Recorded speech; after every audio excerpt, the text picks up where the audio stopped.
ఇదొక reverse love revenge story. మామూలుగా అయితే ప్రేమకి ఆపై పెళ్లికి నిరాకరించిందని ప్రియురాలిపై పగ తీర్చుకునే ప్రియురాళ్లను చూస్తూ ఉంటాం. కానీ మాజీ ప్రేమికుడి మీద పగ సాధించేందుకు ఓ యువతి అతన్ని తప్పుడు కేసులో ఇరికించాలనుకుంది. మరో స్నేహితులతో కలిసి మాజీ ప్రియుడి కారులో గంజాయి పెట్టించింది.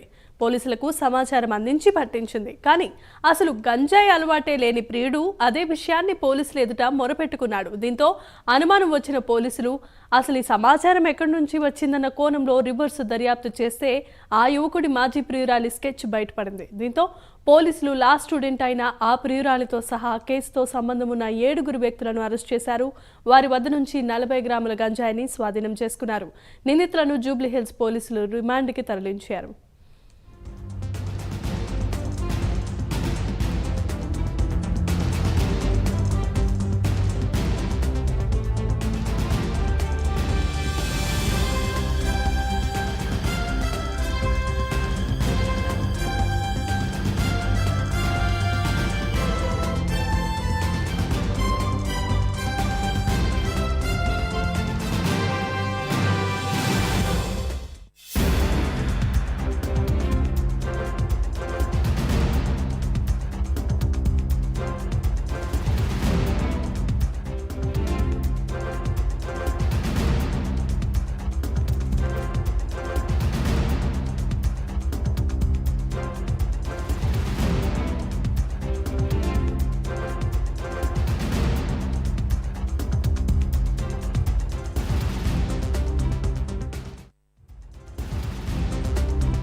విజువల్స్ చూస్తున్నాం. ఇదో రివర్స్ లవ్ రివెంజ్ స్టోరీ. మామూలుగా అయితే ప్రేమకి ఆపై పెళ్లికి నిరాకరించిందని ప్రియురాలిపై పగ తీర్చుకునే ప్రియుళ్లను చూస్తూ ఉంటాం. కానీ ఇక్కడ సీన్ రివర్స్ అయింది. మాజీ ప్రేమికుడి మీద పగ సాధించేందుకు ఓ యువతి అతన్ని తప్పుడు కేసులో ఇరికించాలనుకుంది.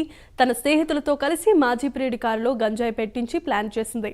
ఆ విషయాన్ని పోలీసులకు కూడా సమాచారం అందించి పట్టించింది. కానీ అసలు గంజాయే అలవాటు లేని ప్రియుడు అదే విషయాన్ని పోలీసులు ఎదుట మొరపెట్టుకున్నాడు. దీంతో అనుమానం వచ్చిన పోలీసులు అసలు ఈ సమాచారం ఎక్కడి నుండి వచ్చింది అన్న కోణంలో రివర్స్ దర్యాప్తు చేస్తే ఆ యువకుడి మాజీ ప్రియురాలి స్కెచ్ బయటపడింది. దీంతో పోలీసులు లా స్టూడెంట్ అయిన ఆ ప్రియురాలితో సహా కేసుతో సంబంధం ఉన్న ఇతర వ్యక్తులను కూడా అరెస్ట్ చేశారు. ఇదే అంశానికి సంబంధించి మరిన్ని అప్డేట్స్ను అందించడానికి మా ప్రతినిధి కుమార్ సిద్ధంగా ఉన్నారు. కుమార్, చెప్పండి. Thank you Jemimah. మాజీ ప్రేమికుడి మీద ఒక ప్రియురాలు అయితే పగ తీసుకోవడం జరిగింది. ఏదైతే మాజీ ప్రియుడు కారులో అయితే గంజాయి పెట్టి పోలీసులను అయితే ఒక లా స్టూడెంట్ అయితే పట్టించడం జరిగింది. మొత్తానికి పోలీసు విషయాల్లో కూడా ప్రియురాల నిర్వాహకం పూర్తిగా వెల్లడైంది. యువతితో సహా 7 వ్యక్తులను అయితే అరెస్ట్ చేయడం జరిగింది. మొత్తం 40 గ్రాముల గంజాయి అయితే పోలీసులు అయితే స్వాధీనం చేసుకున్నారు. నిందితులందరినీ కూడా అరెస్ట్ చేసి రిమాండ్ కి అయితే తరలించారు. పోలీస్ స్టేషన్ పరిధిలో జరిగిన ఈ ఘటనకు వచ్చేసి మాజీ ప్రియుడి మీద తన ప్రియురాలైతే పగ తీర్చుకోవడానికి కొంతమంది తన స్నేహితులతో కలిసి కారులోనే 40 గ్రాముల గంజాయి అయితే పెట్టి పోలీసులకి అయితే పట్టించడం జరిగింది. ఈ పోలీసులు కూడా ఎవరైతే ఈ కారులో పట్టుబడిన వాళ్ళని అరెస్ట్ చేయడంతో వాళ్ళు కూడా పూర్తిగా విచారణకు అయితే సహకరించి ఏం జరిగిందనే కోణంలో పూర్తిగా విచారణ చెప్పడం జరిగింది. ఈ పోలీసులు కూడా పూర్తిగా విచారించడంతో మాజీ ప్రియురాలు ఒక బండారం కూడా బయటపడడం జరిగింది. ఆ ప్రియురాలే ఏదైతే ఈ మాజీ ప్రియుని ఇరికించడానికి ఆ కారులో గంజాయి పెట్టి ఆ పోలీసులకి ఇన్ఫర్మేషన్ ఇచ్చిందని చెప్పి కూడా పోలీసు విచారణలో వెళ్లడంతో మొత్తం 7 సహా మొత్తం ఆ మాజీ ప్రియురాలను కూడా అరెస్ట్ చేసి పోలీసులు అయితే జైలుకి అయితే తరలించడం జరిగింది. Okay, thanks for the updates and details Kumar.